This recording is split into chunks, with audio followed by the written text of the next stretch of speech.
Hey guys, what's up? Son of Chelsea here, and today I'm going to be doing actually what I did last year, which is getting Cookie on from ArsenalFanTV. He's also got his own channel, AFCGameByGame, to discuss the massive game tomorrow. Of course, we're going to be having like 20 to 30 minute kind of discussion, kind of preview on the game, talking about different things. So introduce yourself, mate. AFC Game by Game, or as you might affectionately know me, Cookie from Arsenal Fan TV. Trying to get my own stuff going up now on my own channel, getting content out there each and every day. If you want to follow me on Twitter, it's at @simplycookie_. Loads of great tweets going out and hopefully loads of great content. And thanks for having me on, Daniel. No problem. I have to say, like, a lot has happened since we last talked, like about a year ago. A lot. Like, both of our channels are kind of developed. Like, I remember watching them back and thinking, I look really nervous in the video. So hopefully I don't seem as nervous this time. But let's go on to Arsenal, basically. Because what I want to ask you is, how have you assessed the start of the season? I mean, I personally, of course, Chelsea, it's well documented how bad our season has started. But how do you think your season has started? Because it's kind of been a bit like last year. You know, I think if I remember rightly, last season you kind of started a bit. You had a few draws. You know, didn't start that well. What have been your opinions on the start of the season, and also transfers? Because I know that's a big bone of contention at the moment for Arsenal fans. Hit and miss, really, the start of the season. I mean, the one thing that I will say differentiates us from Chelsea at the moment is that we haven't been putting in the performances as such, but we've actually been like getting the points on the board. Like, whereas Chelsea aren't really in contention for the title at the moment. Not saying they're out of it by any means, but we're up there with City, we're up there with United. We're doing a decent job points-wise. Performance-wise, I want to see more from Arsenal. That's where I've been disappointed. The game against Stoke City evidence why we need a striker. I like to see Walcott do a bit more up top, and Giroud has just absolutely lost his head, which was just evidenced in the game against Dynamo Zagreb. And the game, talking about the Zagreb game, that was just a massive disappointment. And I think it showed that despite Arsenal having good strength in depth, it's not good enough strength in depth. Like, Mikel Arteta shouldn't really be playing in a game of that quality. Why did we rotate so heavily for a game which is quite an important one? The first game of the Champions League, a very important game away from home. Want to make a statement. Overall, really disappointed on the Champions League front. The Premier League, City are looking like favourites at the moment. We always start the season like this. If we've done it like ever since I've been following Arsenal, really. Well, recently anyway. Like, the past 3 or 4 seasons, we've always started slowly. We always drop out of contention so early on. But the one thing I will say is we've got points on the board. It's still early days. Anything can happen. Yeah, I mean, I know for Arsenal fans especially, that transfer window is kind of a massive thing at the moment, kind of about the lack of transfers. Of course, you made that brilliant signing in signing Petr Cech from us in June, and then really didn't make any transfers. It's surprising to me that Arsenal continually, and it seems to be down to Wenger. It's quite obvious. It seems to be him having a lot of power at the club, not bringing in a brilliant striker, I think. And I've heard the excuse from certain people that there was no one available. I think that's kind of a bit rubbish. And I know you've made videos on your channel kind of discussing transfers and how you've kind of said there were people available, like other Arsenal fans. You know, Arsenal fans that I know tell me that, like, you know, it's just ridiculous that they haven't sorted out the problems that have been there. So, you know, what are your opinions on Wenger? I mean, of course, you won the FA Cup last year. He has brought in Petr Cech, a goalkeeper that you kind of needed. I mean, probably since Jens Lehmann, maybe even before that, you haven't had really a keeper of his experience and his class. Someone who really knows big game situations, you know, who could help out tomorrow, you know. But do you think there's still so much that Wenger lacks in? Like last night, sorry, not last night, on Wednesday, you know, kind of just the way he goes into these games, a bit naive with the tactical selection changes. Can you actually win the title? Do you believe you can? The one thing I will say about Wenger is that I believe he's got a bit too much faith in his own players, like playing Arteta, playing Debuchy, playing Gibbs, players that haven't really played together in this Arsenal team, not for a while anyway, and just throwing them all into the mixer, completely changing the defensive shape of the team. It's obviously going to have an impact, as was evidenced in the game on Wednesday night, and I do think that sometimes Wenger has a bit of blind faith in his own players. But on the other hand, given how he's nurtured and developed this group, it would really, I don't know if I would trust another manager with this group of players at this moment in time. I do feel that he knows these players inside out, and I do trust him with them. It's just tactical decisions that are really letting him down at the moment. And you did brush on transfers in the previous question as well, which, getting onto that, I do firmly believe that we put all our eggs in one basket with Karim Benzema. Bitterly disappointed we didn't get someone of his caliber. But, I mean, the one thing that I will reiterate is if we weren't going to get Benzema, who else is there really out there? The only other players I can really think of off the top of my head are Lacazette of Lyon, who's French league top scorer. Giroud was top scorer in the French league when we got him. So I don't know if that accounts for much.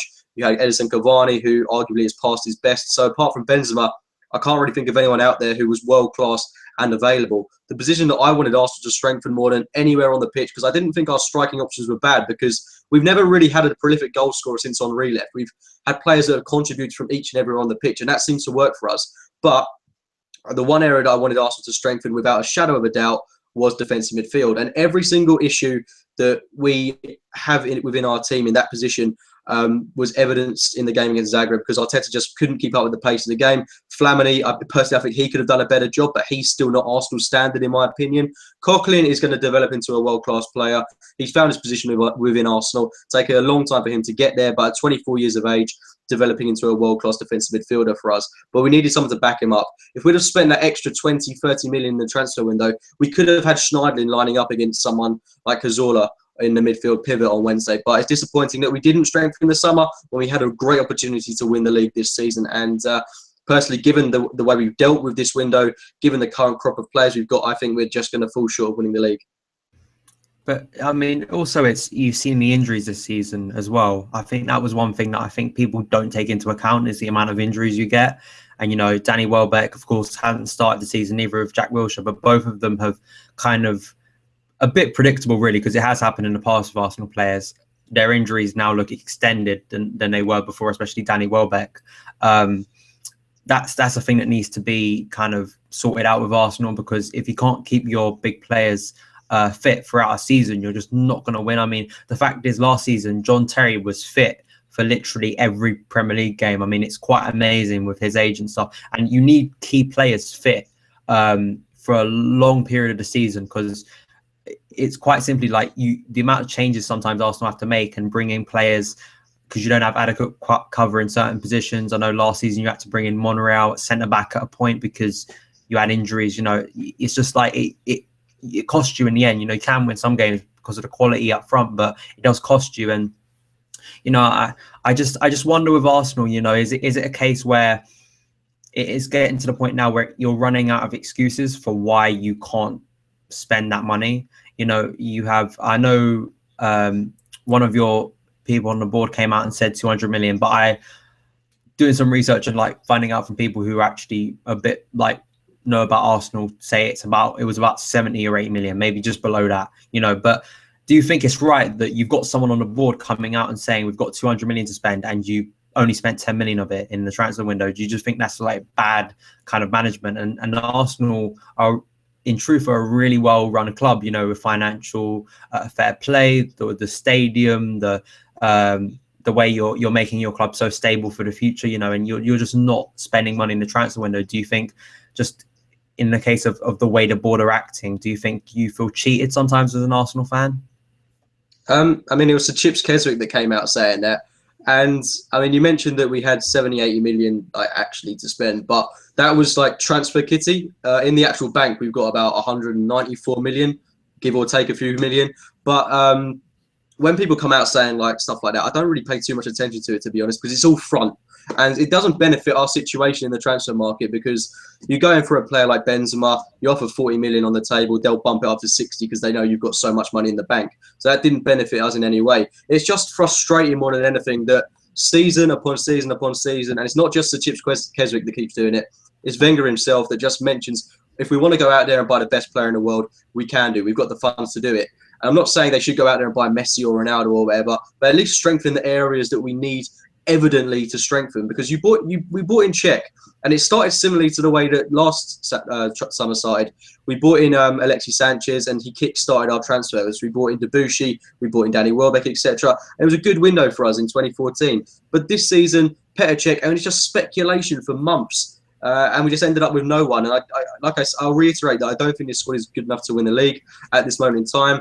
You just look at City. They spent 100 million, didn't even necessarily need to spend all of it, but their strength in depth now is now absolutely incredible. They've got first-team players on the squad sheet that are arguably being left on the bench, the likes of Nasri, Jesus Navas. They've got a great team. Arsenal, in my opinion, can't compete with that. And when you say, do I feel cheated? Considering the amount I pay for stuff like tickets. Like I travel around following games all the time. I invest a lot of my personal time into Arsenal Football Club, and the output in terms of finances and what we can do in the transfer market isn't acceptable in my opinion, not as of yet anyway. Yeah, because there's that stat about Arsenal pay the higher season ticket prices. Is that the one? I know people have said that's a myth, I think that's in the world. Yeah, I mean, and it's just kind of crazy, you know, when people kind of tell me, I think it's one of the biggest myths in football. You could have used it because of the stadium. I know you had to pay off the stadium for maybe a decade, or sorry, it was under that, but you had to pay off the stadium for quite a while. But I think the excuse now of Arsenal can't compete with City and Chelsea and United, for me, is just absolutely rubbish. And, you know, if you're saying over there, like over 100 million, whatever it is, you know, it will, like, for me, I think the excuses have kind of run out with Wenger. It's like, it feels to me like, and I know this sounds stupid, but Wenger doesn't want to do it because then he knows if he makes that big signing and he has a perfect squad, he has no excuses. He has to win the league.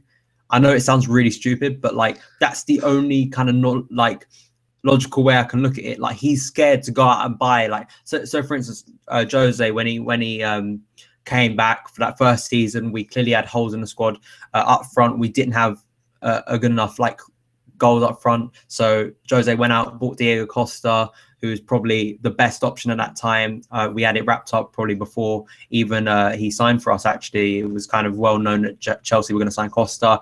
Fabregas, absolutely a brilliant signing to get in there for a player we were missing in central midfield to help out a striker.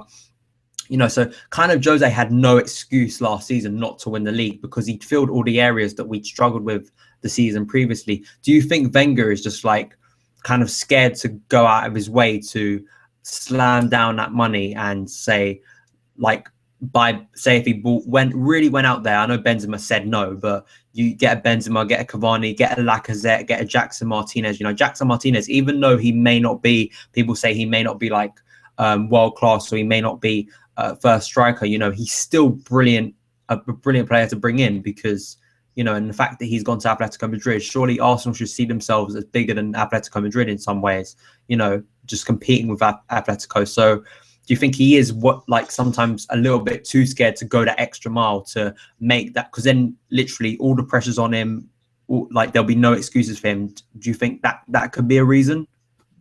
I don't really think he's scared to I don't think he's scared, to be honest, because he's brought in Alexis Sanchez, he's brought in Mesut Ozil, and now Mesut Ozil one was like the biggest surprise of all because he just broke his record like 3 times over.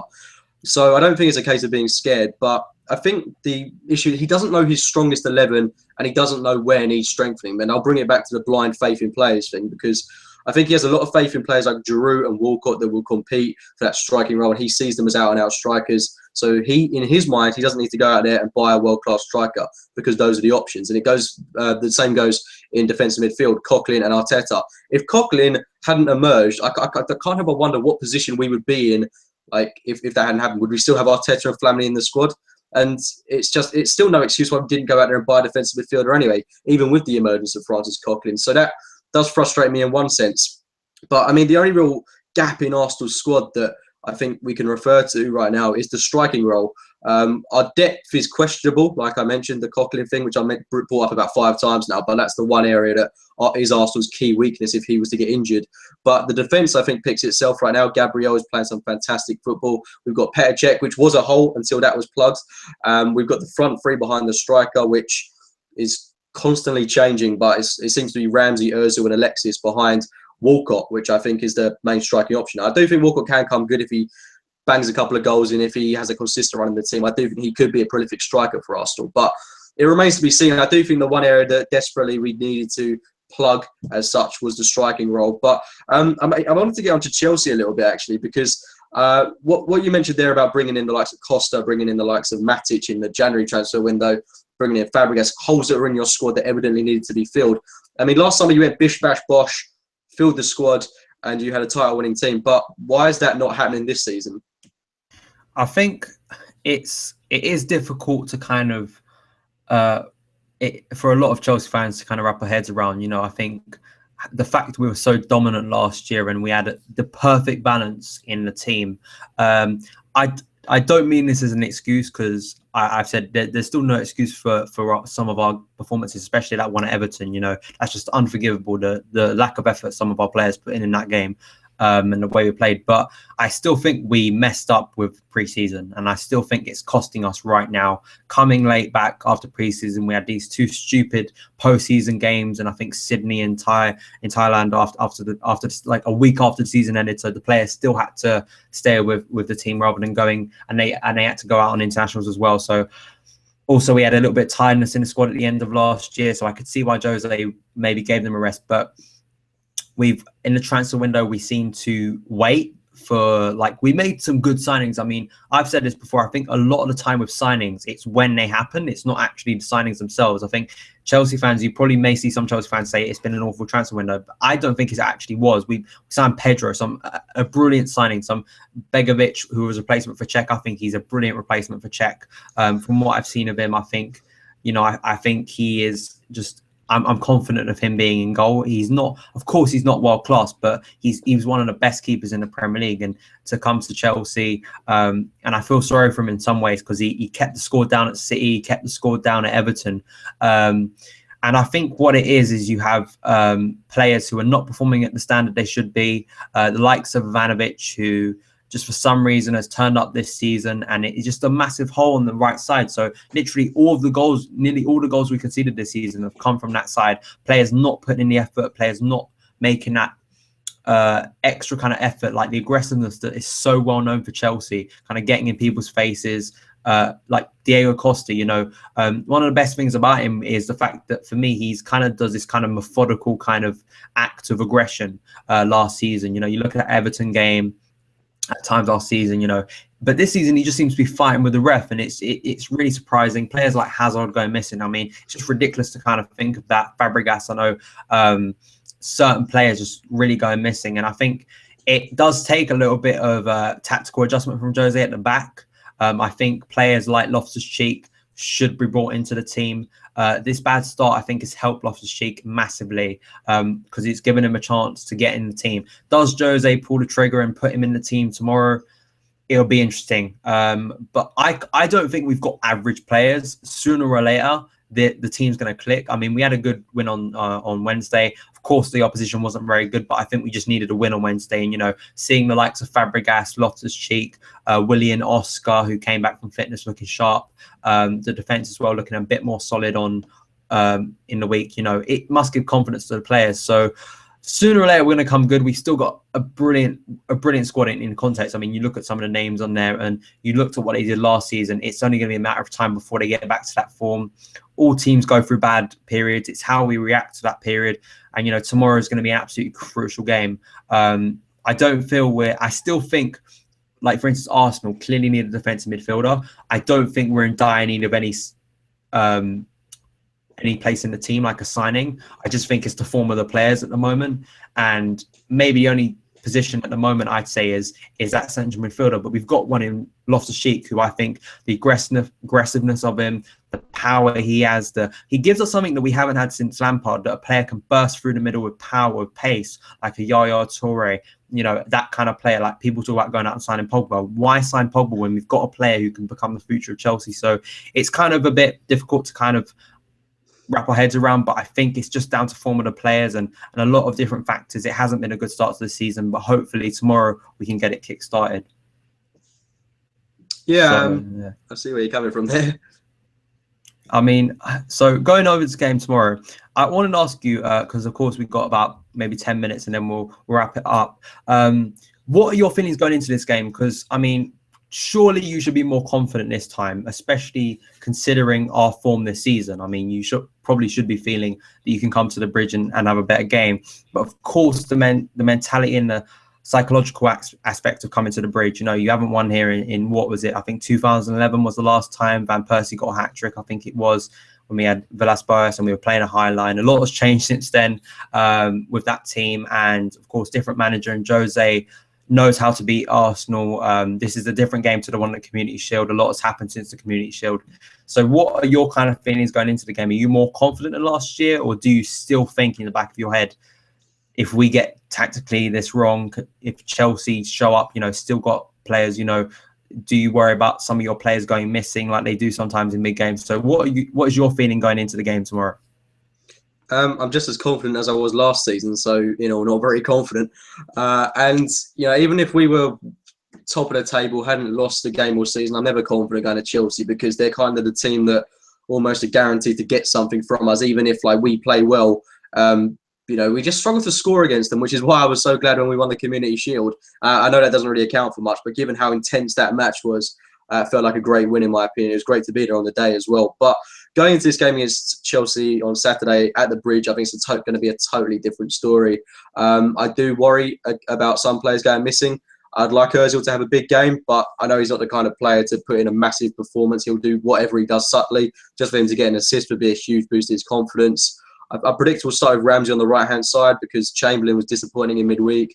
Ramsey's going to bring a bit more defensive solidity to the team, and we're going to need that because even though Chelsea have been poor this season, I still think they're going to control and dominate the game, and we're going to try and catch you on the counter-attack. I think it's going to be a feisty affair, and although I could see this game ending like 3-2 to someone, I could also see it ending 0-0.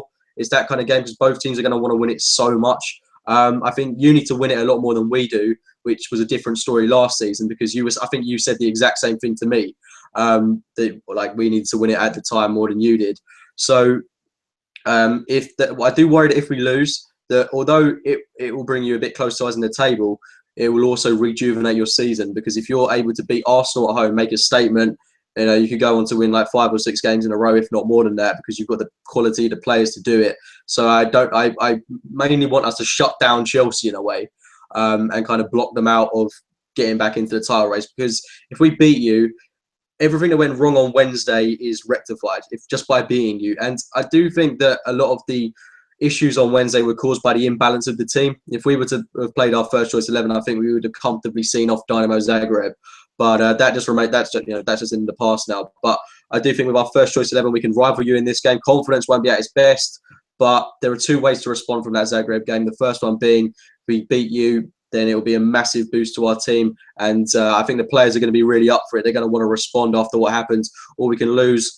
We can just go on a massive poor run of form, considering we've got United coming up, we've got Spurs coming up, we've got Leicester coming up, we've got Bayern coming up soon, Olympiacos. So a very tough month coming up for us. So if we lose, the negatives could be potentially damaging to our whole season. But I really hope we don't lose. And I'm going to predict a draw in this game, I think. Yeah, I mean, I think it will be a different game. I don't think Chelsea will come out and try and dominate the game. I think what we'll do is kind of revert back to our tactics against Arsenal, which is sit deep and counter and kind of let you have the ball, especially considering our form at the moment, which I actually think may play in our favour because, as you're saying, you've seen a difference in tactics, especially that Man City game last year where you kind of did what the Chelsea kind of style of going somewhere, restricting play, playing solidly, not having a lot of the ball, but striking and taking your chances on the counter-attack, which I think Arsenal will try and do tomorrow, but I don't know which could lead it to be a draw. If both teams are sitting back thinking we don't really want to take any risks, because Arsenal will be thinking we usually lose this game because we take too many risks and make mistakes. And if Chelsea are thinking, well, we don't want to take any risks because we're not playing well, it could, as you said, it could end 0-0. It could be a really open game like the Community Shield was, which I actually think benefited you guys because we were starting our kind of bad run of form off of pre-season. And of course, you went on to win that game because you were able to just kind of control that game, So it will be very interesting. I think it'll be an extremely tight game. I'd probably, if I was to go with a Chelsea win, I'd go 1-0. I think that what it would be. I think we're going to try and contain you guys. I think it'll be a similar game to last year. I think Jose will revert to the old tactics against Arsenal because he knows those usually work. I still think there are players in your team that do go missing at times and can, if we get aggressive, can kind of be, scared out of doing things. If we can, Mesut Ozil, for me as a player, you get on him. If we put a Loftus-Cheek, if Matic is on form, which he looked better against Everton, so if he's on some sort of form, can really help out. I think Hazard, it's worrying because he hasn't been on good form, but you never know. He could turn up at any moment. You know, I think Costa as well. Oscar, I think, is going to be a key player. It's going to be really interesting because I think with your team, it's kind of well known what the team's going to be. You know, with our team, I think there's still a lot of questions. Will Ivanovic be brought back? Will John Terry play? Will Loftus-Cheek start? Will Ramirez start? Will Fabregas start? Will Oscar start? There's a load of... I don't think our team is like set in stone. I'm really unsure of what the team's going to be. There's a load of different combinations of what could happen tomorrow. But I think our tactics would definitely be to try and contain Arsenal and try and hit on the counter.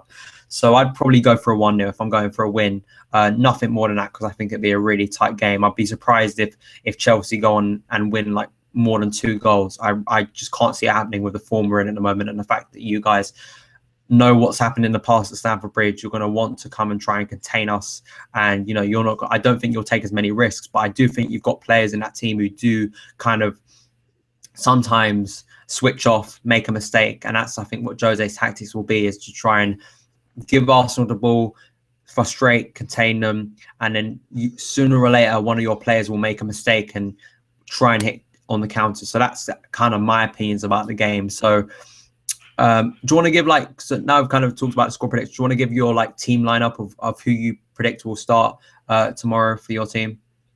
Team lineup, I think obviously we'll start with Czech in goal. Be a good game for him, hopefully.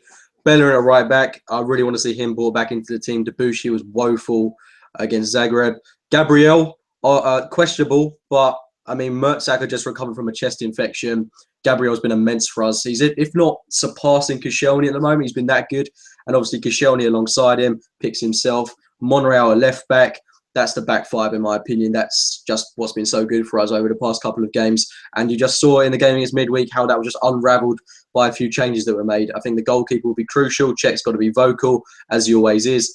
In front of that back 5, Coquelin, without a shadow of a doubt, should be a massive game for him. He was immense in the Community Shield match. I'd love to see him put in a similar kind of performance alongside him. Now, this is where I think it gets a bit technical, but I would like to see Santi Cazorla play.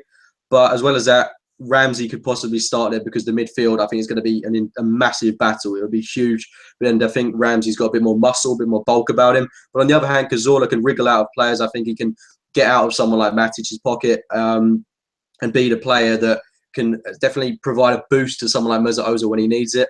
As well as that, on the right-hand side, I predict Ramsey will start there, but I really would like Chamberlain to start there. But given how he played on Wednesday, I mean, if he puts in that kind of performance, and that's just going to totally nullify an outlet for us. So I think I would go with Ramsey just to bring a bit of balance to the team. Although a midfielder playing on the right, you could argue that doesn't bring balance. I think what he brings defensively and what he brings going forward is second to none in our team. And I just hope he has a good game on that flank. Through the middle, Ozil, obviously another player that picks himself, but he's really got to be pulling the strings in this one. He was another player that I thought, apart from a 10-minute cameo spell in Croatia, I thought he was diabolical for the game. His passing was astray. He didn't work hard, which was a bit frustrating. Although, like, people say that he's not a player that does work hard. You just want to see him putting that little bit extra effort into it, which was annoying. So I hope he has a good game. On the left, Alexis Sanchez has been on a bit of a drought to the start of this season, hasn't really got going yet. Massive game for him if he can get on the score sheet. Up top, Theo Walcott. Giroud was just... words can't sum up Giroud for me. He was so disappointing in the game against Zagreb, and he hasn't really... He just had a poor, lackadaisical start to the season. And Walcott, you know, he's got a good goal-scoring record against Chelsea, break behind the lines, really expose someone like if he plays Ivanovic, if he plays Terry and Cahill as well. So I really think he can expose that back line of Chelsea, where you haven't got a lot of pace at the back. So that would be my starting team. Yeah, I mean, as I was saying, I mean, your kind of team, it's quite predictable. The only thing I'd say about your team is I think maybe playing Ramsey out on the right, kind of, he's not, for me, I think if you're going to kind of maximize his chances in the game and put him in a position where he's going to be best, I think